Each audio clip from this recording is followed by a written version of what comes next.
packet, you're going to see a little map up at the top so that you can get a general idea of some of these places that we're talking about. Gath, which is where Goliath is from. Remember that the Philistines had 5 major cities that they mostly stayed in and were in control of, Gath being one of them. And so you can kind of see some of the area. Here's the Valley of Elah, which is where the battle took place. The Valley of Elah is still in Israel today. It's still a place where you can go out and look upon. We actually went there when I was with Dr. Fruchtenbaum's tour, and you can go out there and it's really common. Oh, I should have brought them out. I have a little bag of them. They encourage you to go out and pick up 5 stones from the ground there, and you can put them in a little bag and keep them from the valley there. So it's just an interesting, so kind of keep that. What did you say about Gath? Gath is where Goliath is from. Goliath is going to be from. So let's see. Should I do this now, or I'll go ahead since we're already here looking at it. 2 Samuel 21. That's a long ways from where we're going to be. This is the 2nd book of Samuel, and it's talking about the people who were the brothers of at least one of them for sure, and probably likely the others also. Let's just read it. It says, "Now it happened afterward that there was again a battle with the Philistines at Gob. Then Sibbecai the Heshite killed Saph, who was one of the sons of the giant. Again there was a war at Gob with the Philistines, where Elhanan the son of Jeri or Grim the Bethlehemite killed the brother of Goliath, the Gittite, the shaft of whose spear was like a weaver's beam." We read that today, so we're talking about the same Goliath. "Yet again there was a war at Gath, and there was a man of great stature who had 6 fingers on each of his hands, and 6 toes on each of his feet, 24 in number, and also was born to the giant." He also was born to the giant. "So when he defied Israel, Jonathan, the son of Shimea, David's brother, killed him." So this would have been David's nephew. "These 4 were born to the giant in Gath and fell by the hand of David and by the hand of his servants." So this is some background information on Goliath, his people, where he came from. They come from evidently a very large family, and one in particular had 6 fingers and 6 toes. So I think it's funny. He says 24 in all, 6 on all 4. So just an interesting group. They were well known. So you might say, well, where did these people come from? How do they come about? There's some different opinions on how that is, but I've included in your packet another information that talks about the Anakites, or the Anakites. They're called the Anakim, and it talks about them here, first mentioned in Deuteronomy. You remember when Moses sent Joshua out to go and spy on the people in Canaan. He sends him and the spies out, and they come back and they say, "We're like little grasshoppers. They're so big. They're like giants over there." Sometimes you hear people say, "Why would they come back with such a lie?" Well, you know what? This is where the Anakim lived, and they were a large group of people. And so it could very likely be that they were, they come from this race. So they would have been a large group of people.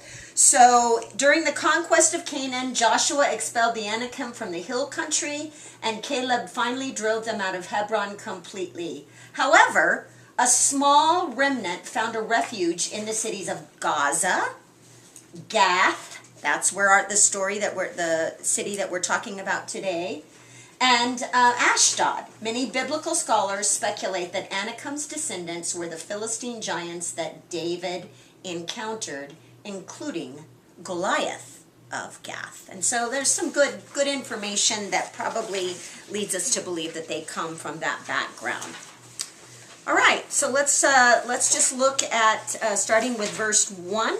"The Philistines gathered their armies together to battle, and they were gathered at Sukkot, which belongs to Judah, and they encamped between Sukkot and Azekah, and Ephes Dammim." And so that's pretty easy. You've got 2 armies that are just getting ready to go into battle. Each one of them is going to be on a mountain area, and there's going to be this valley of Elah in the middle where they would normally come out and have their battle. 2, and Saul and the men of Israel were gathered together, and they encamped in the valley of Elah and drew up in battle array against the Philistines. The Philistines stood on a mountain on one side, and Israel stood on a mountain on the other side with that valley of Elah in between them. So it's just setting a picture for how this would have been. 4, and a champion went out from the camp of the Philistines named Goliath from Gath, whose height was 6 cubits and a span. So there's a little bit of information here. First of all, you notice the term used, champion. Champion actually means in the Hebrew, the man in the middle, the go-between man. So it's the one who is going to go between two others. So Goliath is the champion. Who is he going in between? He is representing the Philistines against the Israelites. He's the one in the middle that they have put out there. So that's why the term champion is used. Man in the between is the actual terminology. From the camp of the Philistines named Goliath, his height was 6 cubits and a span. If you remember from Exodus, we talked about cubits. There were 2 types. There was the normal cubit, which is supposed to be from the fingertips to the end of the elbow. That's going to vary. Mine is smaller than my husband's because he's a lot bigger than me. But traditionally, it was roughly 18 inches long is the cubit. Now there's the temple cubit, which is a little bit longer, but that's not what we're talking about here. When we were in Exodus, we talked about the temple cubit being a little bit longer. In this particular case, they're talking about the regular cubit, 18 inches, and a span. A span is half a cubit. So that's a little bit over half a cubit, really, because it's going to be about, well, no, that would be exactly half, 9 inches. And so if it is 6 cubits and a span, then he is 9.5 feet tall. Now, I'm just going to throw this out there to you because some of our earliest manuscripts, including the ones that were found in the Dead Sea Scrolls, say that he was 4 cubits and a span.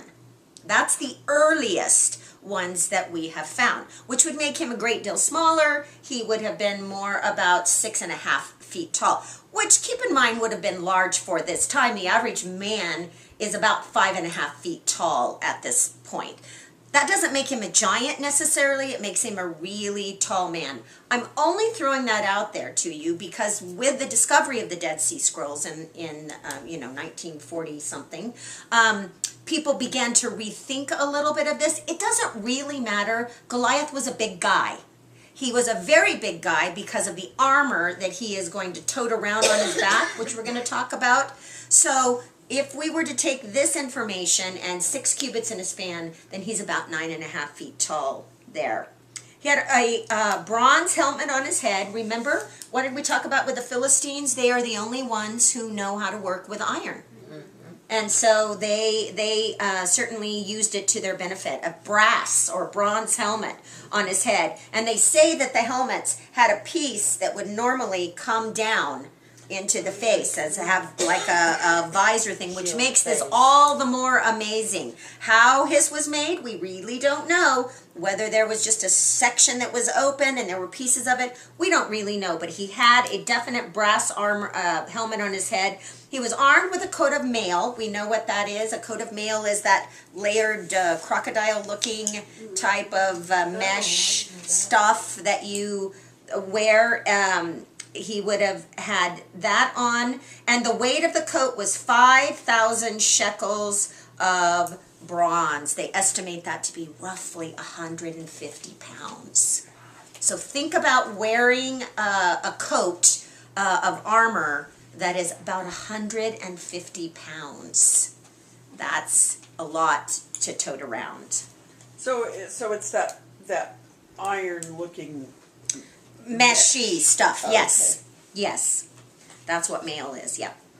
And he had bronze armor on his legs, so he had leg protection. and a bronze javelin between his shoulders. Now the staff of his spear was like a weaver's beam. That's a little bit harder for me to really explain, to know what that is. I know that when the weavers would have the large beams that they would use like on the looms, that they would have those large beams. So I never thought they were that large, but evidently they were, because this is a pretty large spearhead. Or a large spear, and his iron spearhead that was on the top of that weighed 600 shekels. So that alone was about 20 pounds.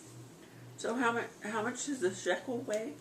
Well, I don't know exactly how much a shekel weighs.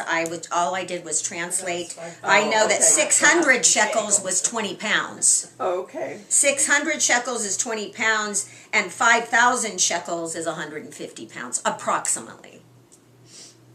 And the shield bearer went before him. Now the term used here is Tziah, T-Z-I-A-H, and it doesn't mean the shield that is normally used. It's not the word that's normally used if you were to have a shield. This is talking about a full body shield. So this is a very large item. And one of the things, I don't think that I really ever thought about this until I was looking at it again this week, is the idea that he had an armor bearer that went before him carrying this large shield. You don't see that on any pictures that you ever look at with Goliath. You don't know that there was another man, another Philistine, who was carrying a full-body shield out in front of him. That's not really ever discussed. That poor little guy. And that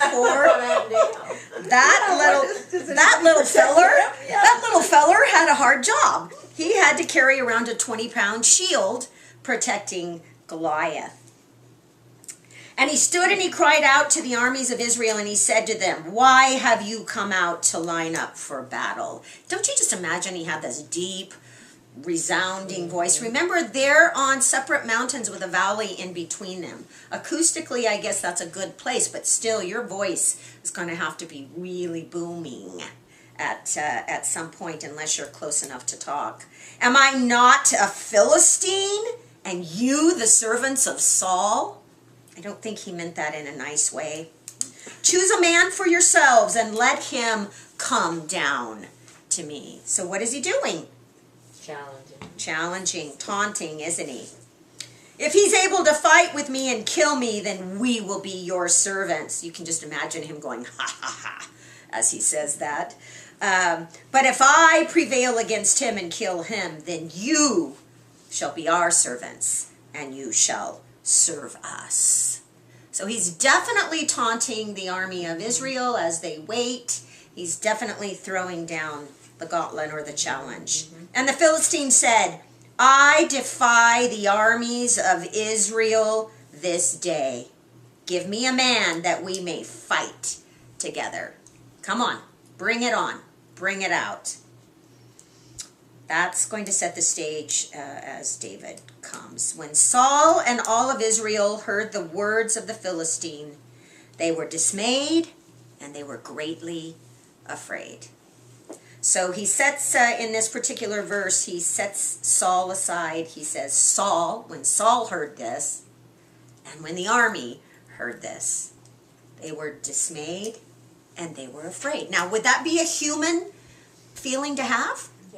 I think it would, wouldn't it? Natural. That would be in the natural flesh. When you look upon this man, if he's 9.5 feet tall with all the armor that we just talked about, the loud booming voice, and he is taunting and throwing down a challenge, yeah, I can see where you are going to be afraid. What would Saul normally, how would you think that a leader would respond to that? A good leader. Respond to his challenges. Send me out a man. Send out many more men. Don't you think that Saul would look at himself first as the leader when the buck stops here sort of theory? What do we know about Saul? He was tall, dark, and handsome. He was, what did it, in our first chapter, what did it say? He was from the shoulders up, taller than the rest of his people. If you're going to look around for the biggest guy to send out there, who is it going to be? Don't you imagine that everybody in the army is kind of going like this? It's him, but they're not going to say anything, and Saul's probably going, Hey, we wanted a king to lead us in yeah, battle. yeah, Oh, really? do your thing. But he had never stepped up, so No. this probably wasn't a surprise to them at He all. did not, and so they're dismayed and they are greatly afraid, which doesn't show a whole lot of courage, nor does it show a whole lot of faith. Exactly. But he So no longer has the anointing on him. that's exactly right. He no longer has the Spirit of the Lord upon him. Now, and at this point, remember, it is amazing to me to remember that Samuel has told him, the Lord has rejected you from being the king. He's got that on him too. You would almost think that he would be more inclined to go out and fight this battle to show that he could be Or a repent. good king. Right. Yeah, Start or repent and say, repenting. man, Yeah, I have that's made what a mistake, Lord. Give, like Samson did. Remember Samson at the end? He said he was chained in between those two pillars. He had been blinded by the Philistines, and he said, Lord, give me one more moment of courage that I may bring down this temple upon these people. And God did. He died in the midst of it, but he had that moment of glory where he was able to shine there. You would think Saul might be looking for something similar to that. But, verse 12, now David was the son of the Ephraite of Bethlehem, Judah, whose name was Jesse, and who had 8 sons. And the man was old, advanced in years, in the days of Saul. Now the 3 oldest sons of Jesse had gone to follow Saul into battle, so they're in the military.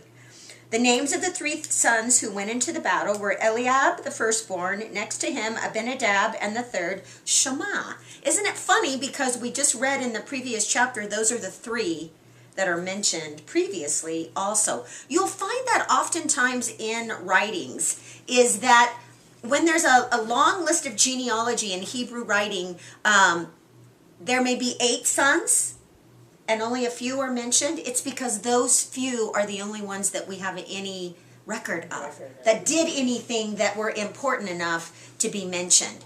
And sometimes it can be very confusing when you go back and do genealogy, because the others aren't talked about and they're not given a name. So there's only 3 or 4 names out of 10 sons. That can be really confusing. But we do know that these 3 were mentioned earlier as Samuel went and looked and said, is it this one, Lord?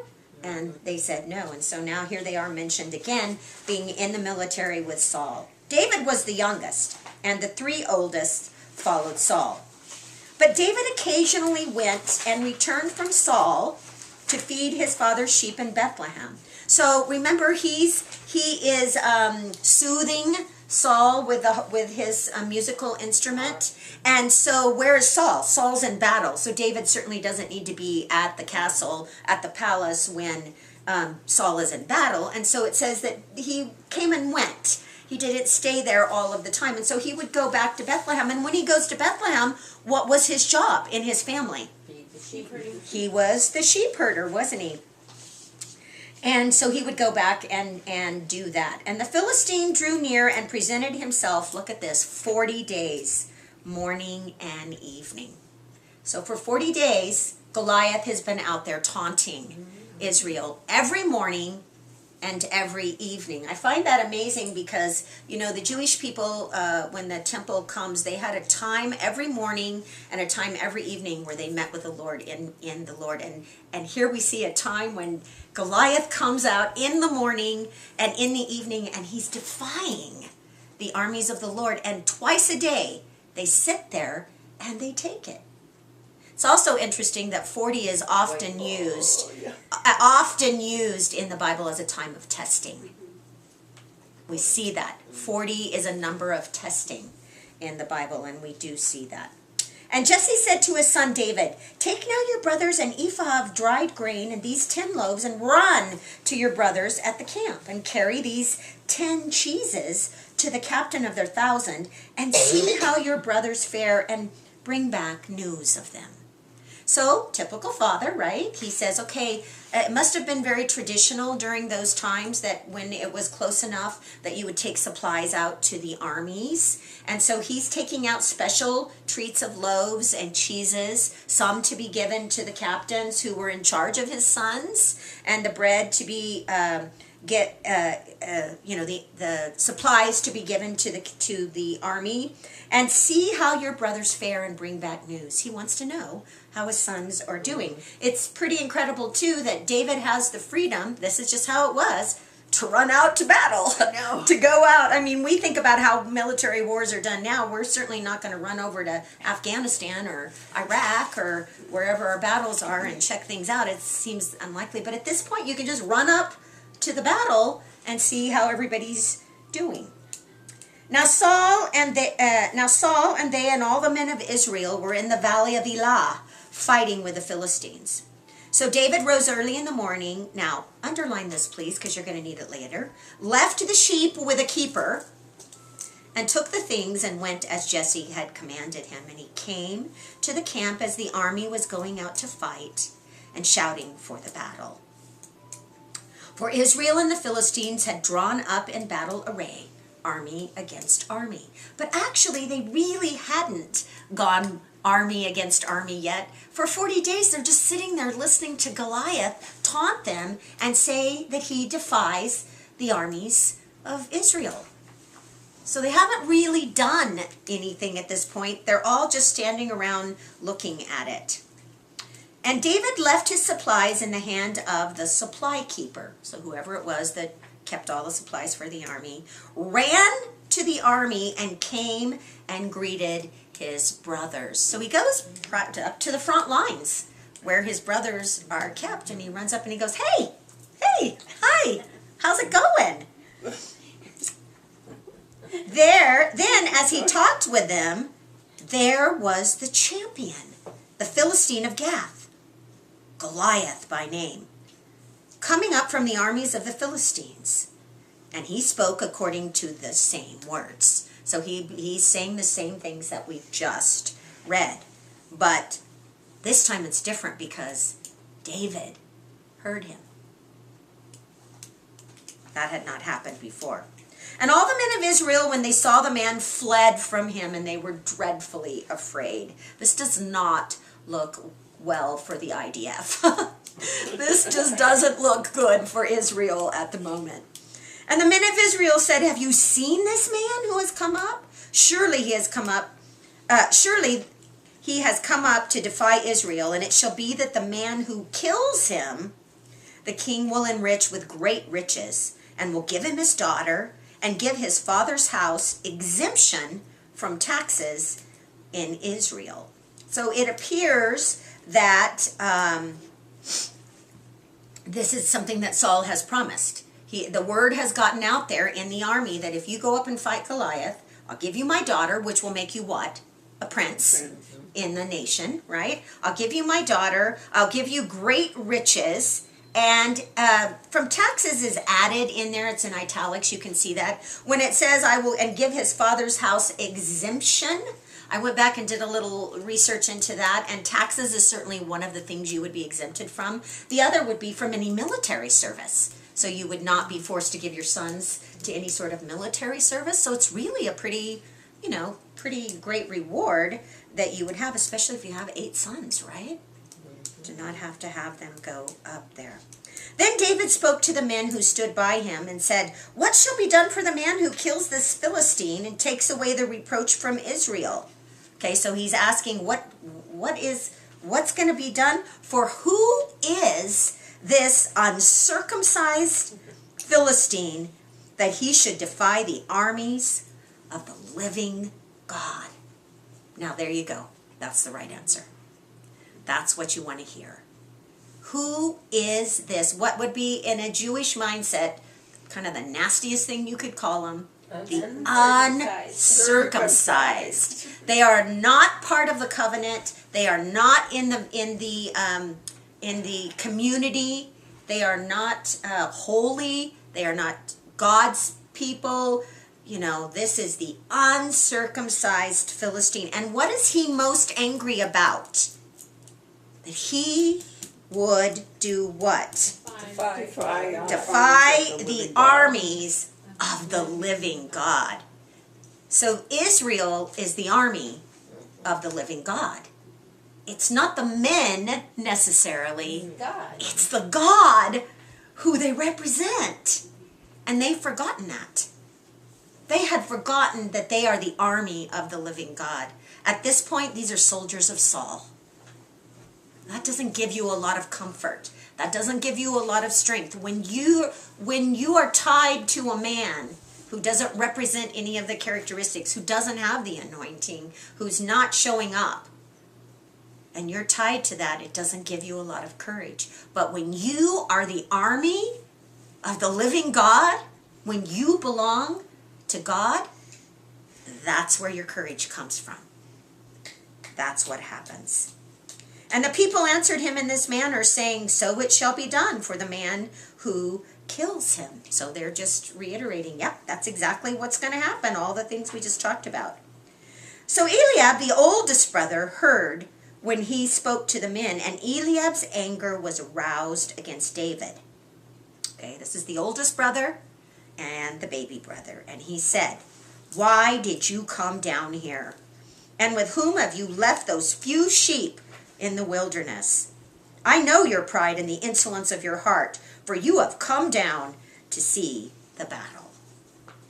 So, here's an indication that I don't believe that Eliab has any idea that David has been anointed for the position that he's been anointed. No.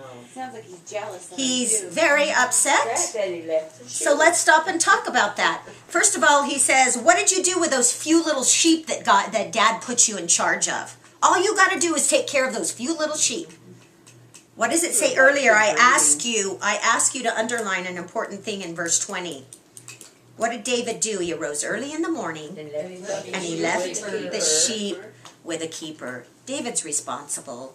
David didn't just walk off from the job that he had. He found a keeper for the sheep. He made sure they were well taken care of. He did not leave them in any sort of danger. And yet his brother says, who in the world did you leave them with? Did you just go off? Do you really think that's why Eliab is mad? Probably not. I think he's being protected. He's mad because David is what? David is seeing that. Eliab, if you look back, and that is described as being tall. Dark and handsome. He's tall, remember? Samuel sees him and sees that he's tall and handsome, and he says, surely, ooh, this must be the one. Do you think Eliab might be feeling a little bit of pressure that he's not going out as one of the biggest guys in the army? He's making him look bad. He's making him look bad, isn't he? Yeah. Here comes his little elfish brother and a little bright-eyed boy, and he is he's making him look bad. He says, I know the pride and insolence of your heart. I don't think Eliab knows David's heart at all. He says, you've come down here because you're curious and you want to see action. Not that you'll be part of any of it, but you want to see it. You want to see a battle, don't you, David? So, David says, what have I done now?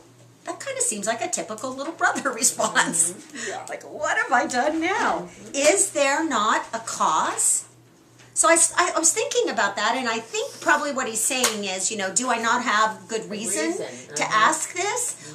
But I also was thinking about it, and I thought, from what I can see here, David is the first one who rightly understands that there is a cause. The cause is he is defying the army of the living God. That's the cause. Because when you defile the army of the living God, you defile God. When you defile the people of the living God, you defile God. So there is a cause here that David is seeing. David is seeing it from a godly perspective of the fact that this is a defiance of God. We can't let this stand. The people before that were simply trembling in fear because none of them would go out and take care of it. Then he turned from him toward another and said the same thing, and the people answered him as the first one did. So he's asking affirmation. I'm sure David is saying, is that what they're going to give to this? Who's willing to do this? Who's going to take care of this man? And David's, wait a second, I went that. And 31. Now when the words which David spoke were heard, they reported them to Saul, and he sent for him. So what are the words that David spoke that get reported to Saul? Who is going to take care of this uncircumcised man who dares to come and defy the army of the living God? And so immediately the people went, Saul needs to know about this. They run up and they tell Saul. And Saul says, well, bring him here. Then David said to Saul, let no man's heart fall because of him. Who's the him? Fail. Because of him. Who's the him? Goliath. Your servant will go and fight with this Philistine. So don't be dismayed. Hey, don't even worry about it. I've got this. I will go up and fight. So picture this for a minute. Here's this young man, barely in his teens, coming up, standing before Saul and saying, hey, I got this. You don't even worry about it. Can you imagine what Saul must be thinking? Well, and his brothers. He's got his brothers standing around there. What they're thinking. 33, and Saul said to David, you are not able to go against this Philistine to fight with him, for you are a youth, and he is a man of war from his youth. So he's going, David, you're a young guy. This guy has been fighting longer than you've been alive. He's been a mighty warrior. It's funny he didn't say he's also 9.5 feet tall and has this armor on. He didn't mention that. He just said, you're young, and he's been fighting longer than you've been alive. And David said to Saul, your servant used to keep his father's sheep. And when a lion or a bear came and took a lamb out of the flock, I went after it and struck it and delivered the lamb from its mouth. So he's telling him, let me tell you how I have been prepared for this moment.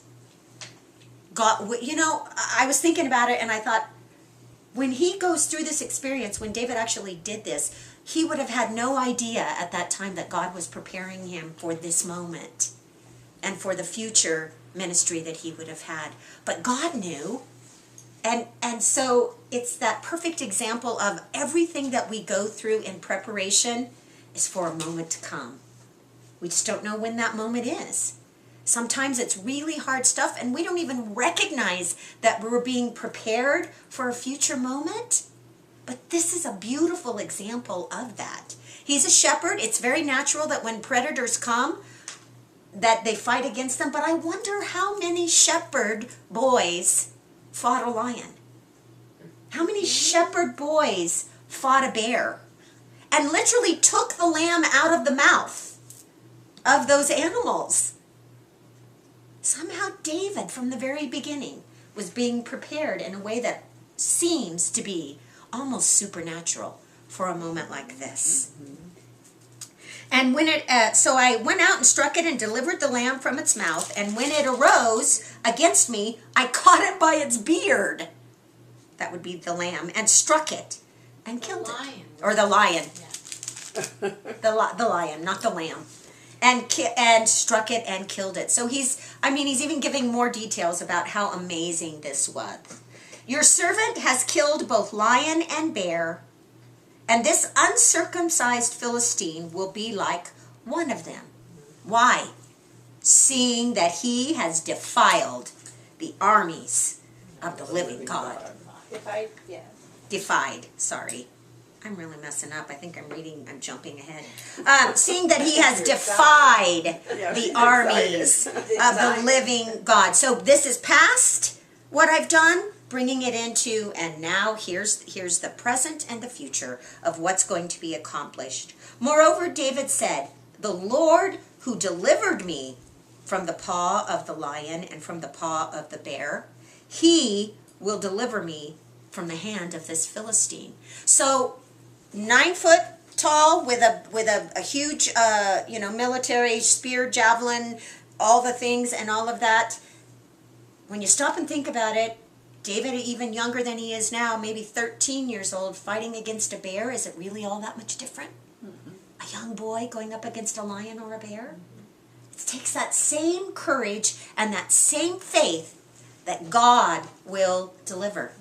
He gives all the praise to God. He delivered me from the paw of the lion. He delivered me from the paw of the bear.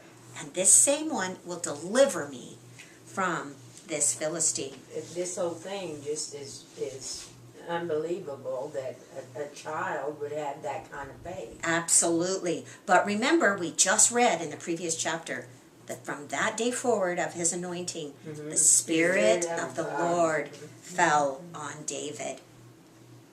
So Saul, he must have presented a pretty good case, because Saul says to David, "Go, and the Lord be with you." So Saul clothed David with his armor, and he put a bronze helmet on his head, and he also clothed him with a coat of mail. So remember earlier we had read that although the Israeli army didn't have any type of armor or much weaponry, Saul and Jonathan did. So Saul thinks, okay, well, if I'm going to send this kid out there, I'm going to at least give him all of my stuff. But Saul is tall, dark, and handsome, big guy, right? So his armor fits him, right? It doesn't fit a young guy. David fastened his sword to his armor and tried to walk, for he had not tested them. And David said to Saul, "I cannot walk with these, for I have not tested them." So David took them off. Did God need for David to have armor on? No, it was ridiculous. And that whole picture is really kind of funny when you stop. When you think about David, when you think about it, you think about a young child wearing his grandfather's suit. Everything too long, dragging, not being able to move with it. That's how David looked, and God didn't need David to be clothed in any of that. 40. Then he took his staff in his hand, and he chose for himself 5 smooth stones from the brook. And he put them in a shepherd's bag in a pouch, which he had, and his sling was in his hand, and he drew near to the Philistine. So there are 2 traditions that are out there about this particular verse. One of them is from a Jewish perspective. I'll tell you what the Jewish rabbis teach on this. They teach that the 5 stones in the brook, God miraculously caused to sing out, "Choose us, for one of us will take down Goliath." That's what they teach. And so it's a tradition. So you can just imagine that, but that's what they teach, is that they cry out to that.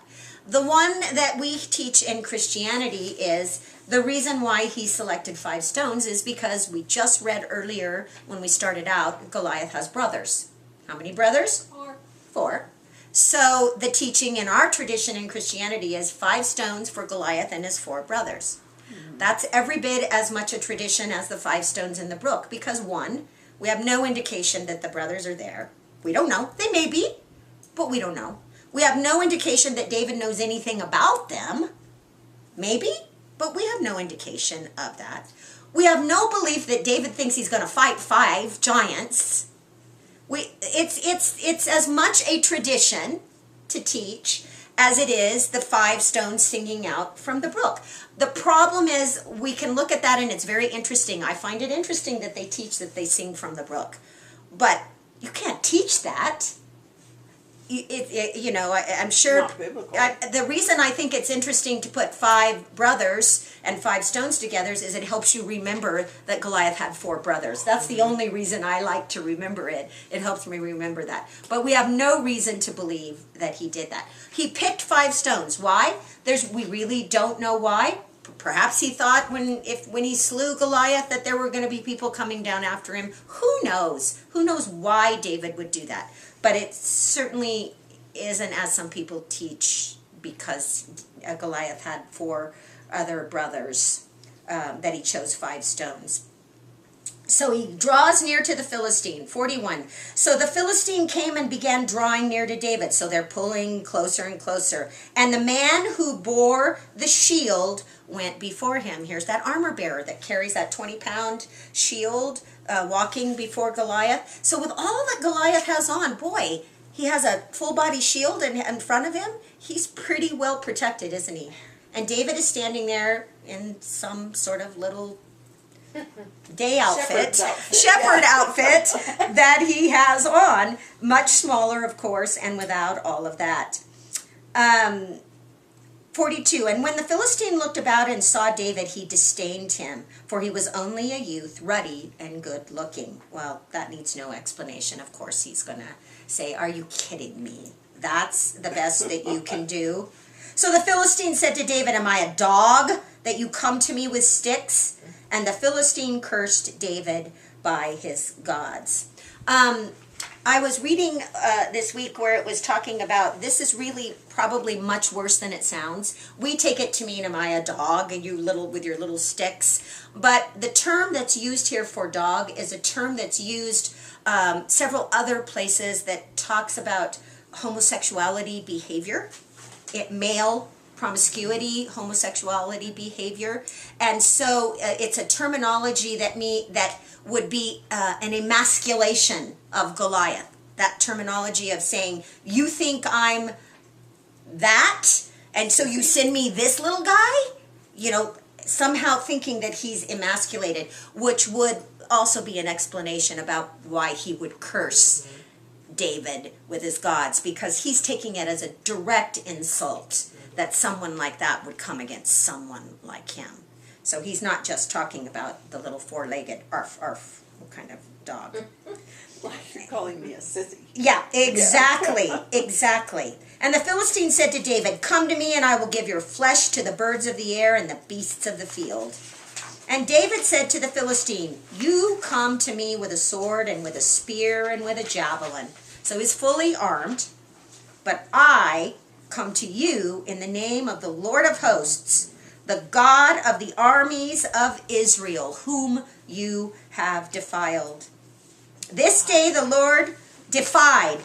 This day the Lord will deliver you into my hand, and I will strike you and take your head from you.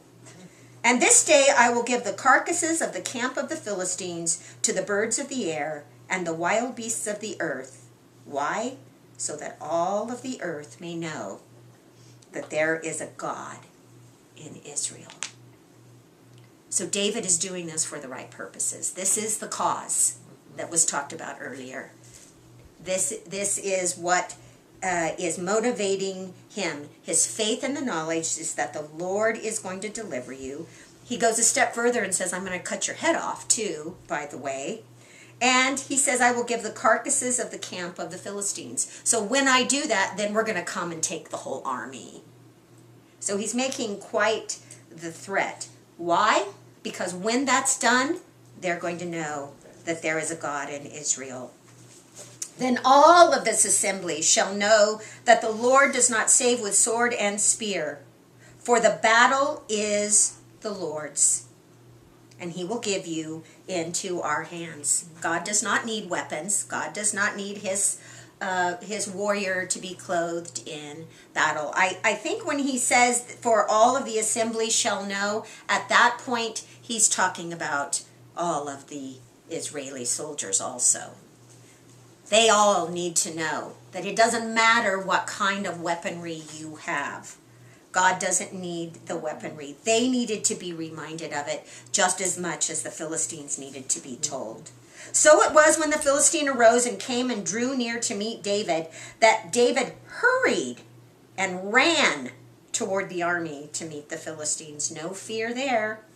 David put his hand in his bag and he took out a stone and he slung it and he struck the Philistine in his forehead, so that the stone sank into his forehead, and he fell on his face to the earth. So however it got around that helmet, it did, went right into the forehead. Now it's interesting to me that when the stone hits, you would think it would have knocked him backwards. The projectile of that would have knocked him backwards. But it says he fell forward. So stunned him and he fell forward. But if you remember earlier, we also read about the statue of Dagon, which is the god of the Philistines, that fell forward on his face. Just an interesting little thing that he falls forward on his face to the earth. So David prevailed against the Philistine with a sling and a stone, and struck the Philistine and killed him. But there was no sword in the hand of David. Now it's going to talk, it says it struck him with a stone and it killed him, but he did kill him.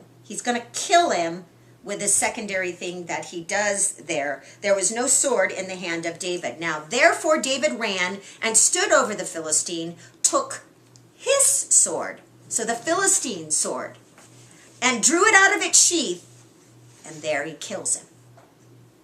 So whether he's knocked unconscious or whatever happens, David then goes over and finishes the job by taking his own sword out of the sheath. I mean, that's pretty humiliating to be killed by your own sword, if you're a warrior and a Philistine, and drew it out and killed him and cut off his head with it. Oh my, that had to be horribly gory. That sword was huge, the head was huge, and David's pretty small. And when the Philistines saw that their champion was dead, they fled. So that man that's standing in the middle for them is gone, and all of their fear comes out. Now, you would think that the Philistines would still think that they had a chance. For whatever reason, they don't. They flee. Yep. Now the men of Israel and Judah arose and shouted. Oh, now they're going to arise. Here they go, getting brave again. And pursued the Philistines as far as the entrance of the valley and the gates of Ekron. And the wounded of the Philistines fell along the road to Shaaraim and as far as Gath and Ekron. So they're wounded, they're falling, they're fleeing. It's not good for them. Then the children of Israel returned from chasing the Philistines, and they plundered their tents. So everything David said is true. He said, no, I'm gonna kill you, I'm gonna take off your head, and I'm gonna run the army out. And everything that he said is true. And David took the head of the Philistine and brought it to Jerusalem, but he put his armor in his tent. Okay, so I thought about that too, and I thought, that doesn't make a whole lot of sense to me, because right now Jerusalem is a Jebusite city. It's not got anything to do with David right now. Jerusalem isn't an important city to Israel yet. It's a Jebusite city, and so it isn't important now. And now we're going to read as we go down that he's actually going to present the head to Saul here. So what I believe that this is saying is that at a certain point, David is going to take the head to Jerusalem, because there is coming a time where Jerusalem is going to be important to David. The city is going to belong to David. And so when that happens, he brings the head of Goliath to the city at that time. But here's the thing, that's years down the road. Say, How how long long is keeping the head How long around? is he going to That is it. So what I believe they did is they do that sort of like pickling, mummified sort of thing with the head. It becomes a sort of trophy for him. on the coffee You would hope not, but he has it somewhere, and it's an important enough thing that he brings it to Jerusalem when Jerusalem becomes important. And so it's kind of a weird thing to think about, isn't it? But he put his armor, whose armor?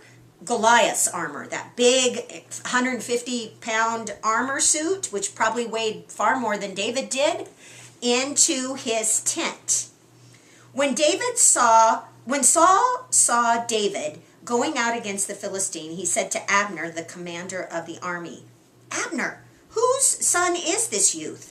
And Abner said, as your soul lives, O king, I do not know. So the king said, well, inquire whose son this young man is. So you were asking earlier, why does he not recognize him? But see the question for what it is. The question is not, who is this? The father. Yeah. He's saying, who's his father? Who's his father? Who does this guy belong to? Okay, one, the family goods are going to be exempt from taxes and military service if the promises come true, right?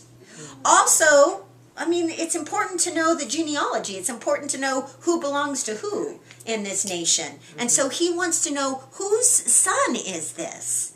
Who's the man who sired David?